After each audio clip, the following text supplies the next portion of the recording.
Attention all senior citizens, bagong digital National Senior Citizens ID. Isang ID na lang ba? Ano ang mangyayari sa mga hawak mong senior ID ngayon? Ating alamin po.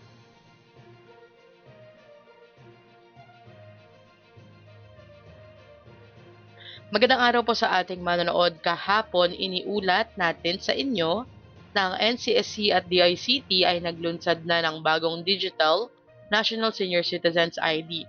At may mga natatanggap tayong komento na nagtatanong kung ano ba ang mangyayari sa mga hawak mong physical ID ngayon, tulad na lamang ng mula sa OSCA, LGU at iba pa. Narito po ang kasagutan mula mismo kay NCSC Chairperson Dr. Mary Jean Loreche. Mas maganda kasing sa kinauukulan magmula ang sagot sa tanong na iyan. Pakitapos sana hanggang dulo para lubos niyong maintindihan. So lahat yun lalagay po sa eGov app.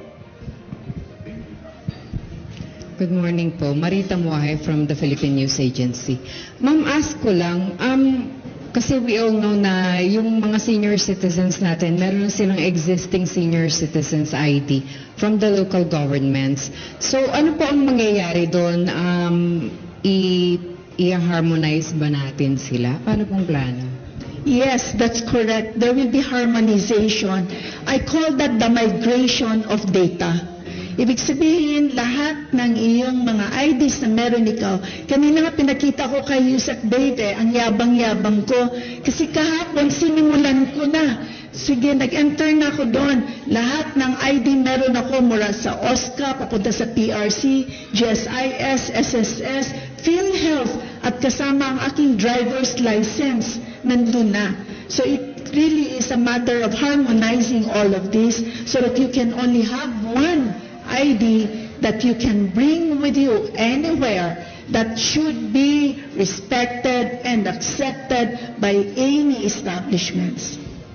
So bali ngayon, isang ID na lang, ito na lang yung, hindi na po i-recognize yung mga lumang physical IDs natin, na papel, yung ganon. It will be recognized sa ngayon. But there will come a time when everyone else ay naka-access nito. And we have to face the challenges and the gaps. One, hindi po lahat ay may cellular phone. Hindi po lahat ay techie. Hindi po lahat ay may kaalaman para dyan. So tuturuan po natin. Gagawan natin ng paraan upang silang lahat ay halos makapasok po dito. That brings me to my second question. How do you plan to do that or to address that challenge? Kasi ngayon nga, hindi lahat may cellphone, hindi lahat techie, medyo marami, 8.4 million yung sinabi nyo kanina na senior citizens natin. Actually, let me correct the 8.4. Based on the PSA, there's 12 million senior citizens all over the country. So, ang una po nating gagawin ay ang National Commission of Senior Citizens, together with DICT, we will be conducting trainings. At saka magkakaroon tayo kasama ng ating mga private sector at saka sa academes, magkakaroon tayo ng mga areas where we can actually help them, register themselves via our help at tutulungan natin sila niyan. Una, pangalawa, kailangan natin ng advocacies pa ng marami. So sa tulong po ng ating mga media partners, bigyan niyo po kami ng tulong ninyo na yan ay maparating natin sa pinakadulo ng ating lipunan upang sila ay may awareness. At bibigyan din natin sila ng guidance saan sila pwedeng pumunta upang sila ay matulungan na makarehistro nito. So lahat po yan, titingnan natin, gagawin po natin, at yan again will require the help, the support, and the assistance of all of us, kasama ang media. Last na lang po. Ay, may gusto sabihin siya. Dagdag ko lang, Madam Chairperson, yun sa connectivity na tanong, magandang tanong yon. Kasi isa yan sa mga maganda yung app, di ba? Pero ang tanong nga, paano naman dun sa mga geographically isolated and disadvantaged areas? Kaya naman po sa DICT, utos din ng Presidente Pag nag-automate tayo, dapat umabot siya hanggang Batanes, hanggang Tawi-Tawi. So nagro-roll out na po kami ng mga connectivity. So yung free wifi,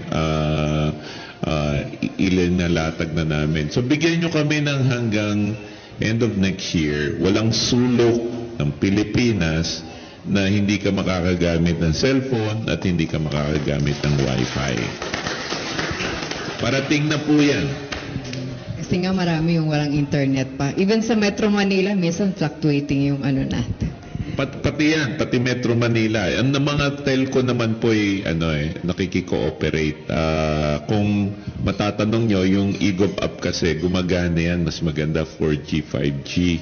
So, kung minsan nararanasan nyo sa highway, bumabagsak yung signal nyo kasi lumilipat yan sa 4, tapos nag-3G. Ang kagandahan, yung 3G, malapit na po mawala yan. Luma na kasi yan eh. So, wala na sa Globe, wala na sa dito.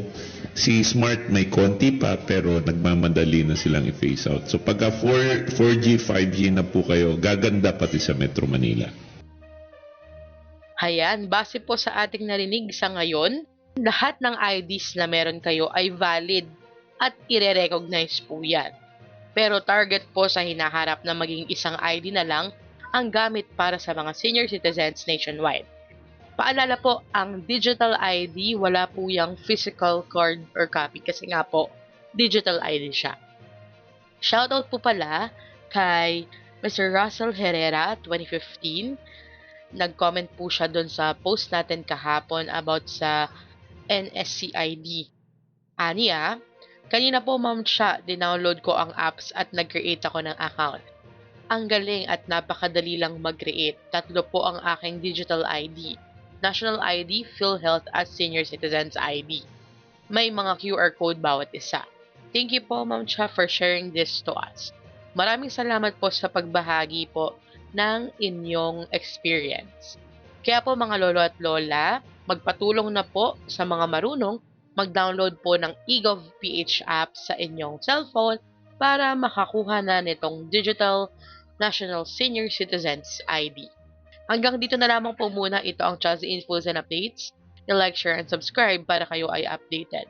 God bless you and have a nice day.